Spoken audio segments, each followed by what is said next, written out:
I have finally lost my mind and decided to attempt a shiny only playthrough on Pokemon Scarlet. Prepare yourselves cause we are gonna move fast.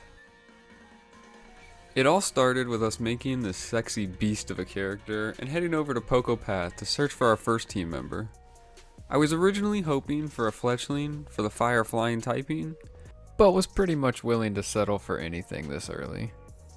I saw a red ball in the distance and ran to find my first shiny. This super cool looking full odd shiny only took about 3 hours to find. Pretty great start if you ask me. Maybe even foreshadowing, who knows? I had never really used this little guy or his evolution, so this would be interesting. With our first shiny in hand, we headed to the academy and pushed through a ton of dialogue before setting out the gates to continue our journey.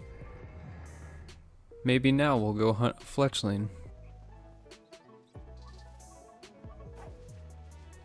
It was here that one of the most memorable moments of the entire playthrough happened. After leaving the gates, it took a whopping 1 minute and 2 seconds before I saw our second team member. That's right, you heard me. Just over 1 minute after losing our training wheels, we found a shiny. Not only did I barely notice this Starly, but I also accidentally encountered one of the regular ones as the shiny was flying away.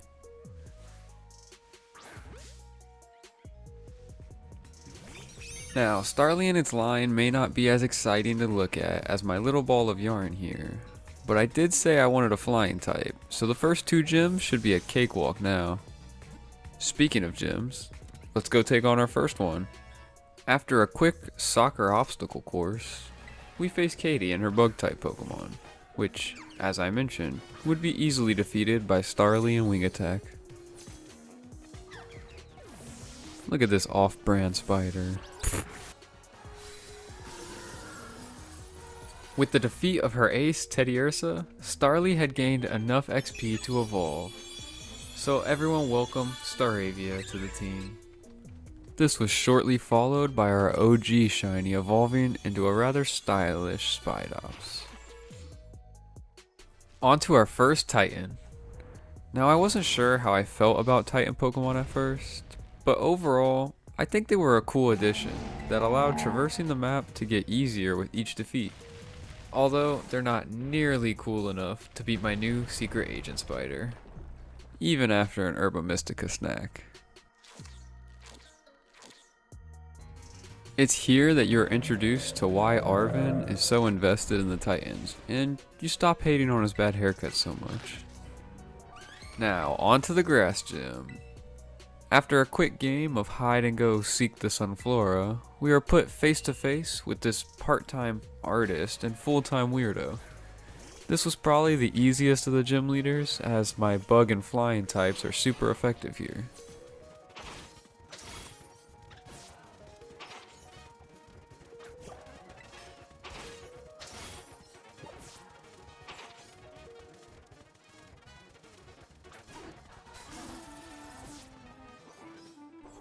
I'll give credit where credit is due. His Sudowoodo at least took 3 hits before fainting, unlike his first 2 Pokemon. Either way, this next part is genuinely the first time ever that I've made a sandwich in this game. I attempted making a ground sandwich to hunt for a Paldean Wooper for the ground and poison coverage. Look at all those. Wooper.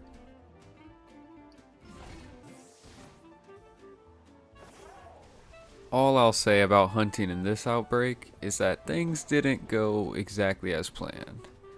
This Wooper hunt lasted hours and ended with a shiny Toxel instead. I traded ground for electric, but I still got my poison type in the end. Not to mention a cutie nonetheless.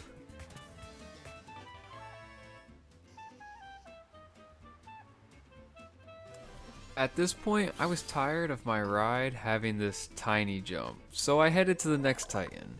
A giant swan dropping boulders down a mountain, cause why not?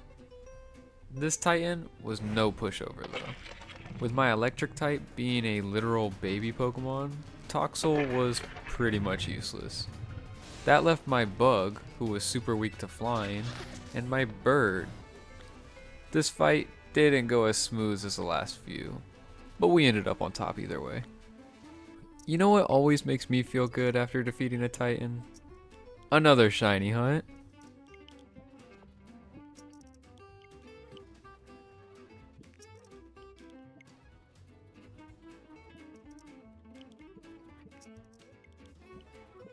This outbreak was going to be a success.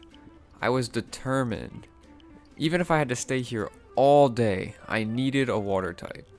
I grabbed a snack, a drink, queued up a movie, called out of work, told my girl we needed a break, and I found a shiny Weasel in 17 minutes.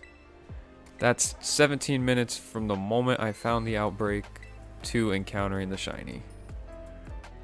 I'm gonna take a moment now during the video to put out some feelers. If you guys enjoy this kind of content, would you be interested in shiny hunting streams? Let me know down below and I'll see what I can do to make it happen. Moving on, we square up against the first Team Star base. I thought Team Star was super cringy at first, but admittedly, it kinda grew on me over time. Guacamole and his dark types put up a good fight, and I may or may not have lost to him before this, but with our new Pokemon, we beat him and collected his badge. Next on the list is the Electric Gym, but with our current team, I'm gonna be honest, we would definitely get swept. That Wooper would have really come in handy about now, but Toxel will show its worth eventually. What time is it? It's hunting time. Let's make another sandwich and oh.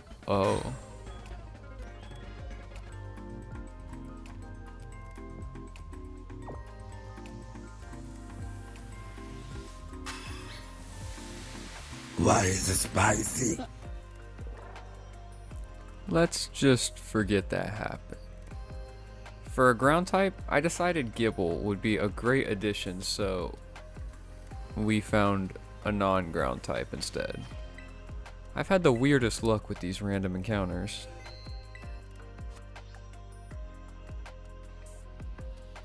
Funny enough, way earlier in this playthrough, I asked my friend if he knew what shiny Makahita looked like, because I couldn't remember if the gloves were red or just a lighter shade. But that was while just passing a group of them. Anyways, I was very happy with the addition of this beautiful shiny, but I still didn't have any ground type for the gym. So the hunt continues. 6 dragon encounter sandwich later, most of which were level 2, with the addition of a messed up 1 or 2, I found my adorable land shark. This little grub is as good looking as this shiny line gets. It's all downhill from here. But Garchomp is a monster, so I'll allow it.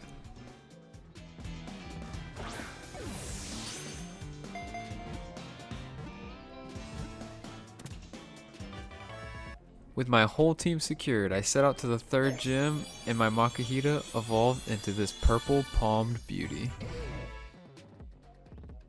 Since my Pokemon like to evolve in pairs, he was quickly followed by Pikachu evolving. All yellow rats are the same.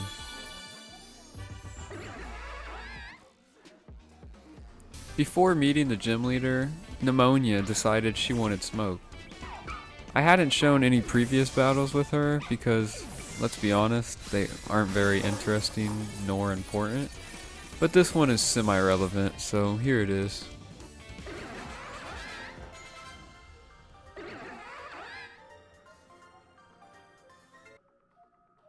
That's right, our rival battle led to this little guppy evolving. Time to see this caterpillar turn into a bigger caterpillar. No butterflies for me. Together, our 2 newest team members joined forces to sweep the electrifying streamers team. Insert could be us but you playing meme here. And with that, we secured our 3rd gym badge.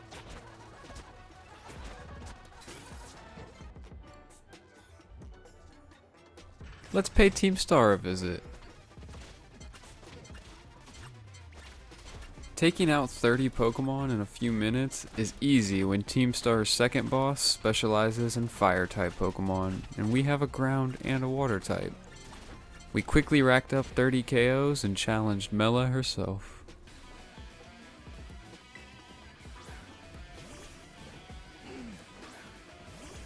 We absolutely tore through her 2 Pokemon, just as we did her guards, and we claimed our second Team Star badge. The third of the Titans is a giant earthworm who seems to be so happy when he sees me, but obviously not that happy because then he attacks me. Remember how I said we were done hating on Arvin? Well, then he says weird stuff like this and makes me rethink that decision. With the defeat of a metal worm, we now have the ability to surf, which definitely would have came in handy while looking for a water type. With another Titan down, it's time for another evolution. Toxel isn't a baby anymore. He skipped all the kid years and went straight to his "it's not a phase." We are gonna let it slide though, because the next gym is the water gym leader Kofu's. But first, we have to win an auction for some seaweed to prove our worth. After returning his wallet, he hands us 50k to use in the auction, meaning we were carrying fat stacks. Regardless of this missed opportunity, we challenged him to a battle with our new Toxtricity and cooked up some fish.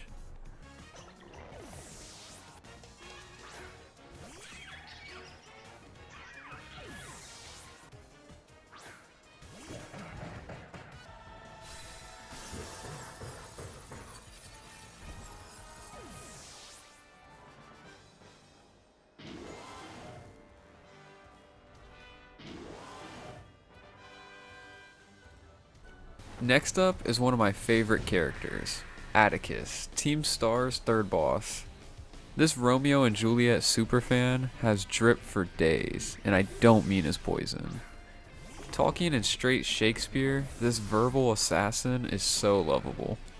Unfortunately for him, he isn't quite lovable enough for me not to wipe the floor with him.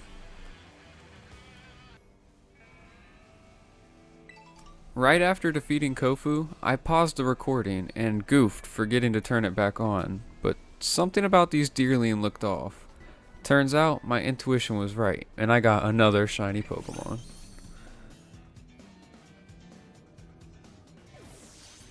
I didn't plan on using a Sauce Buck, but I still wanted to see what its shiny looked like, so I evolved my new Deerling. This was a horrible idea. Complete downgrade, horrible shiny. To make up for our new bundle of regret, Staravia decided it wanted to join our other emo rocker and evolve.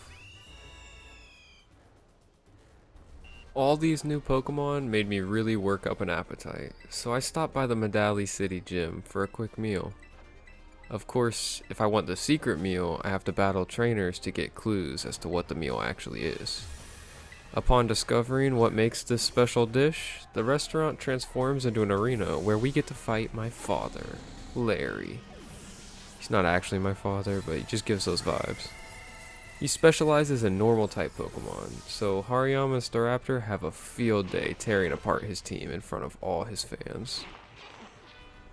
Next, we are off to the snowy mountains to fight Rhyme, the ghost gym leader. I tried to challenge her to a rap battle, but she was way too scared for that. Heck, she wouldn't even single battle me. After agreeing on a double battle, I struggle bust my way through getting another gym badge and being one step closer to becoming champion. Following up Rhyme's defeat, I encountered the Patent Paradox Pokemon, and after a quick breakdance battle, sent it packing back to Area 0.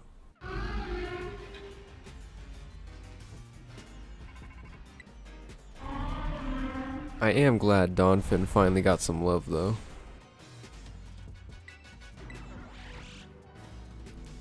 The ESP, or Emotional Spectrum Practice, was arguably the most annoying, tedious, pointless, waste of space thing I've ever done in a Pokemon game. If you can't tell, I'm not very much a fan of this boring and slow and laggy AFK arena vibed challenge. It definitely doesn't help that the gym leader Tulip arguably gave me more trouble than any other gym leader. It's probably between her and Guacamole for the hardest battle for me in this entire playthrough. Now, if you haven't been paying attention, that was 3 flinches leading to 5 bites in a row without her using a single move. I'll be honest, that is probably at least half the reason I won.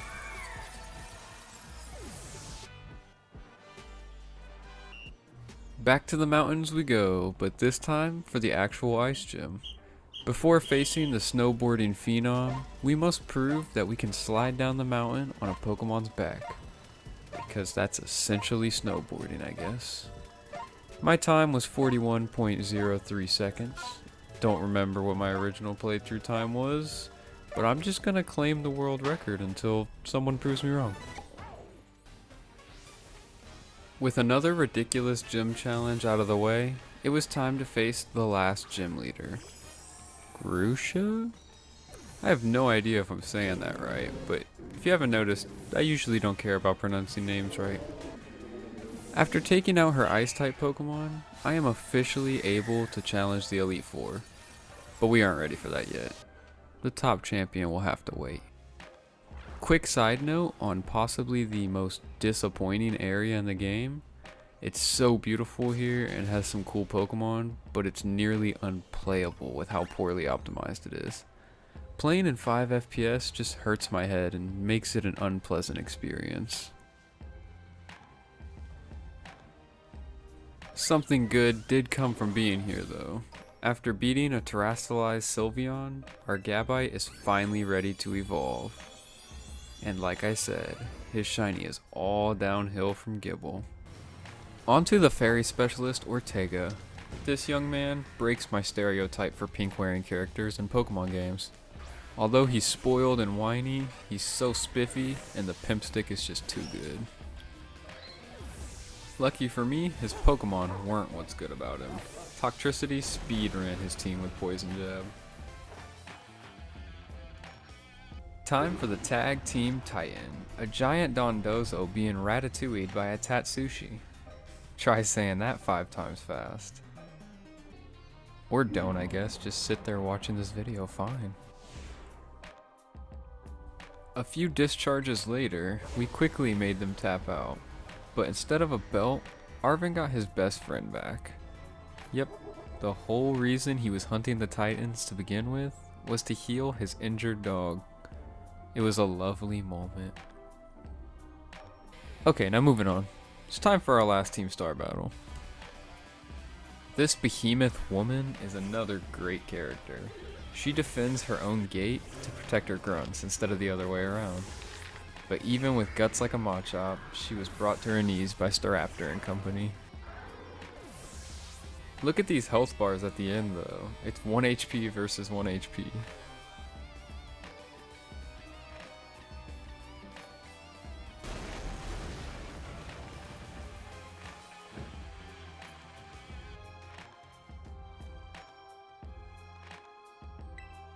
Time to confront Cassiopeia at the school, but what's this? Our helper was actually Director Clavel all along? And he's Cassiopeia? He's not actually them, just testing us. And man, did he test something. My patience, because this man put my Pokemon to sleep, he froze them, he burned one, he ended just shy of the quad status condition.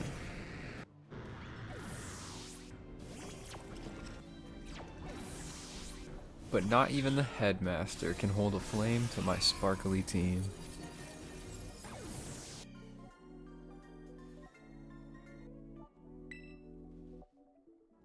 So this is finally it. Who is that? Who could Cassiopeia possibly be? I can't tell with that hood on. Oh my gosh, it's the only character who wore an Eevee backpack the whole game. But hey, at least she kept up with the gimmick and brought a team of Eeveelutions, which is pretty cool. What's not cool is the fact that she essentially just spammed baby doll eyes, lowering my attack the whole match. Regardless of how many soft slaps my Pokemon had to hand out, each of her evolutions fell one after the other.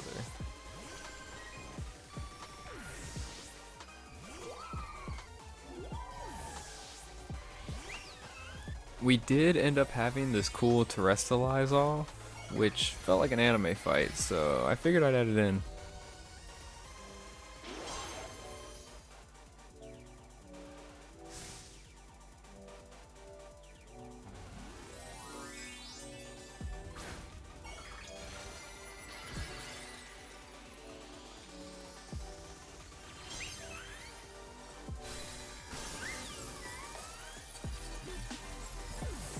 And with that, Team Star is no more. But now Arvin wants to prove his and his old friend's newfound strength, which didn't go so well for him.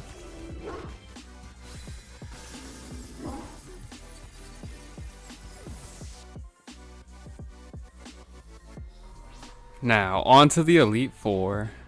We are almost done with the game now, but we had to run the gauntlet against some of the strongest trainers in Paldea, and all 7 of their frames. I actually quite like this Elite Four, although I didn't find it very challenging. It should be somewhere between this Elite Four and Diamond and Pearls in my opinion.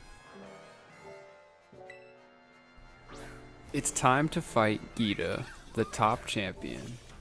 Just like the Elite Four, I like her and her team. I feel like this is a very realistic team if, like, Pokemon were real. I don't know, it makes sense to me. Either way, I end up wiping the floor with her, even though I completely forgot what type Glamora was and kinda sacrificed Toxtricity in the end. This officially makes me a champion. That being said, the game's not quite over. I can finally battle my rival on equal terms. It's time for Nemona to realize she's actually not all that good. Unlike past games, the energy is here for this final battle. A crowd is gathered, high-level trainers are watching, and this rival does what I feel Hop didn't do in Sword and Shield. Like most of the important storyline trainers, she actually battles somewhat smart and goes for a Stealth Rock first turn. This would have been a really good play if I hadn't led with Garchomp, an absolute beast of a Pokemon. He one-shots her first 3 Pokemon. Honestly, I expected him to somewhat be my ace through this playthrough, but I was pleasantly surprised that he wasn't. For most mid-game, like 3rd to the 8th gym, it was Hariyama. Everything after the 8th gym, Toxtricity.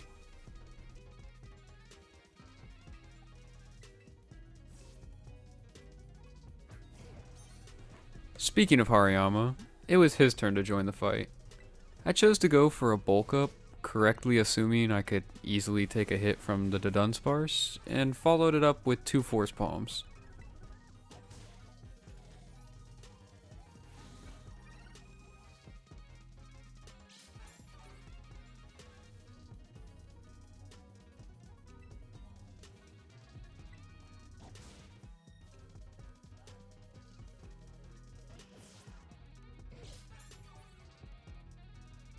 Her next Pokemon was an Orthworm, so I kept Hariyama in for another 2 Force Palm KO.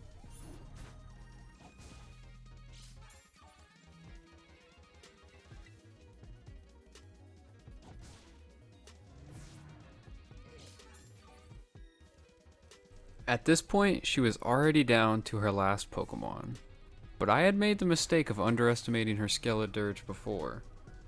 The move Torch Song, being able to hit decently hard while boosting special attack, is no joke. We weren't taking any chances and sent Floatzel to handle business.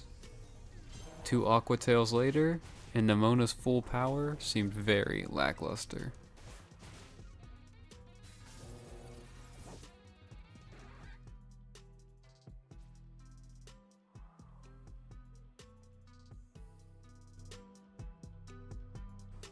I did it! My first ever shiny only run has been completed. It took just under 35 hours, and that is with an almost 3-hour Combi hunt that I gave up on at the end. I encountered 16 different shiny Pokemon in this playthrough, and I had an absolute blast. If you enjoyed what you saw today, please be sure to leave a like, comment, and subscribe if you're new. This video took forever to make, so any support is much appreciated. Let me know what game y'all want to see me try next. Sword and Shield? Heart Gold Soul Silver? Who knows? Who knows what's next? Well, that's all for now. So remember, have fun and stay safe, recruits. Peace.